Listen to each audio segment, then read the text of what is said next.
agenda here. We've all heard a lot about the Green New Deal. Jill Stein's talked about it a lot. If you go on Facebook and search for it, you'll find a lot about it. But there's a good I found it. Let me take it back. So I just finished reading The New Jim Crow by Michelle Alexander, and while I was reading that in my car, I was listening to Hot, Flat, and Crowded by Thomas Friedman. And Thomas Friedman's a bit of a wackadoo. I like him, but he's a bit of a wackadoo. He has this really metaphorical style.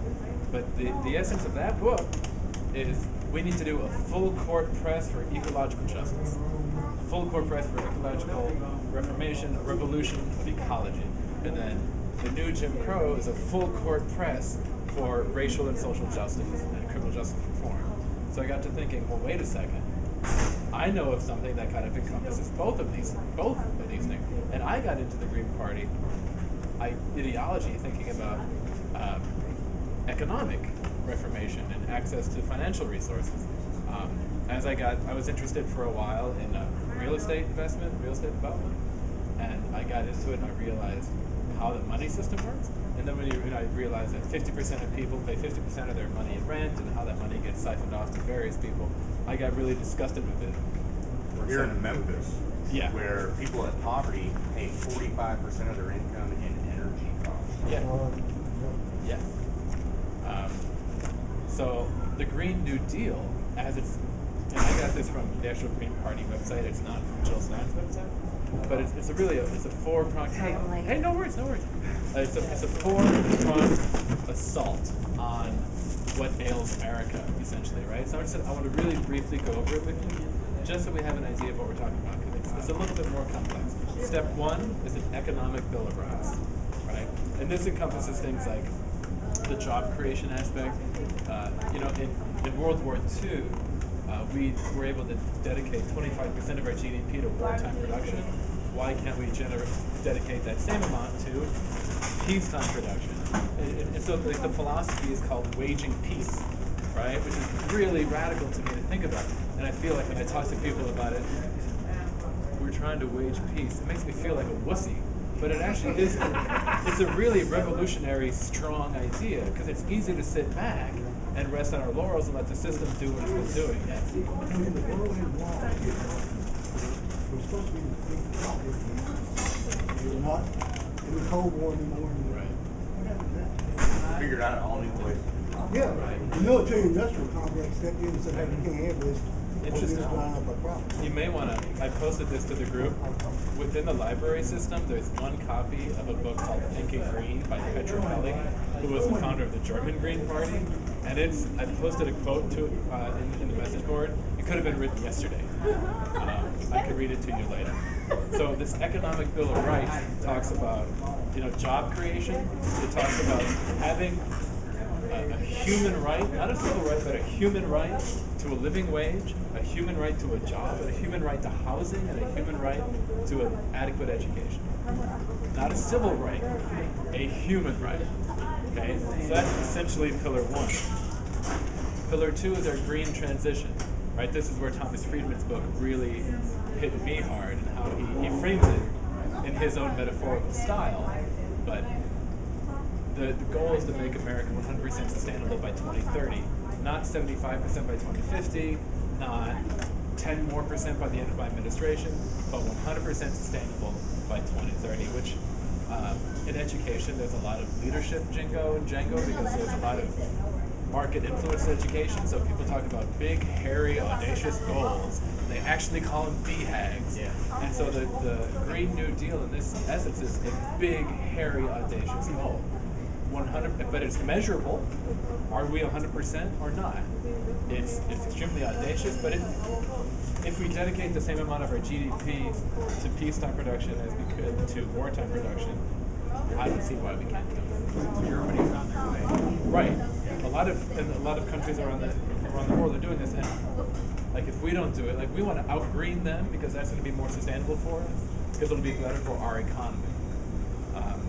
Step three is financial reform. This is where I got really interested into it. Breaking up big banks. And there's a platform here about making a big federal bank. This is maybe a little bit pie in the sky, but dismantling the Federal Reserve, And this is Howard Schweitzer is really big into this. And reforming our monetary policy to make our currency actually mean something. I felt really bad just today when I ordered my sandwich or my coffee, and I only had $5 cash. And I'm one of the earlier millennials. I'm the oldest millennial generation there is. I'm 35. And I've been using cards for the past 10 years until I realized, well, this local place here, if they want to, when I pay with my card, right, they lose a little bit of that money. So it's easier for me, but it hurts the local business. You can always tip them. Which I did. You can tip in cash. But there's that, but then how the Federal Reserve, how they make our money based on debt, how based on standard, yada yada yada.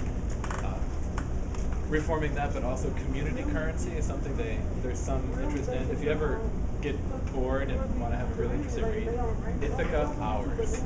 Google Ithaca Hours. Ithaca, New York, invented its own money, and it works. It's predicated upon donations from individual businesses, and they circulate currency around, and they're really pretty, and you can buy things in Ithaca. So it's currency that enhances the community instead of draining from the community for the profit of larger banks. And then the last pillar of that is functional democracy. I think we can all relate to that. This election cycle has shown the influence of money in the electoral system has twisted and perverted things significantly. And the debate access for one thing, ballot access is another, and I'll talk about Jill Stein's ballot access here later. Voter Bill of Rights. I'll email this out to get you the details, but I really wanted you to understand that this is a full court press of a whole swath of policy reforms for the United States, right?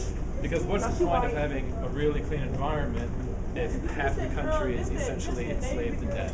And what's the point of liberating half of the country enslaved to debt if the air is not breathable?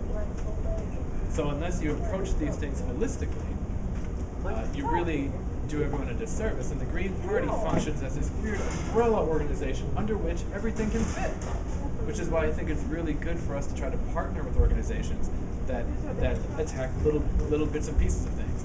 Like $15 an hour in a union is great, but if you've got single payer health care, well, like the notion of $15 in a union matched with single payer health care, you're going to get something really transformative.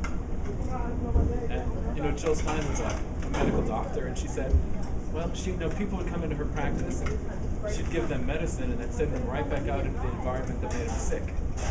So if you're not thinking about the context in which we make these smaller choices, then they don't make any sense. And we have to make big choices. Which is why people have been arguing about the Green Party, saying that they should start small and work from the ground up and build this space.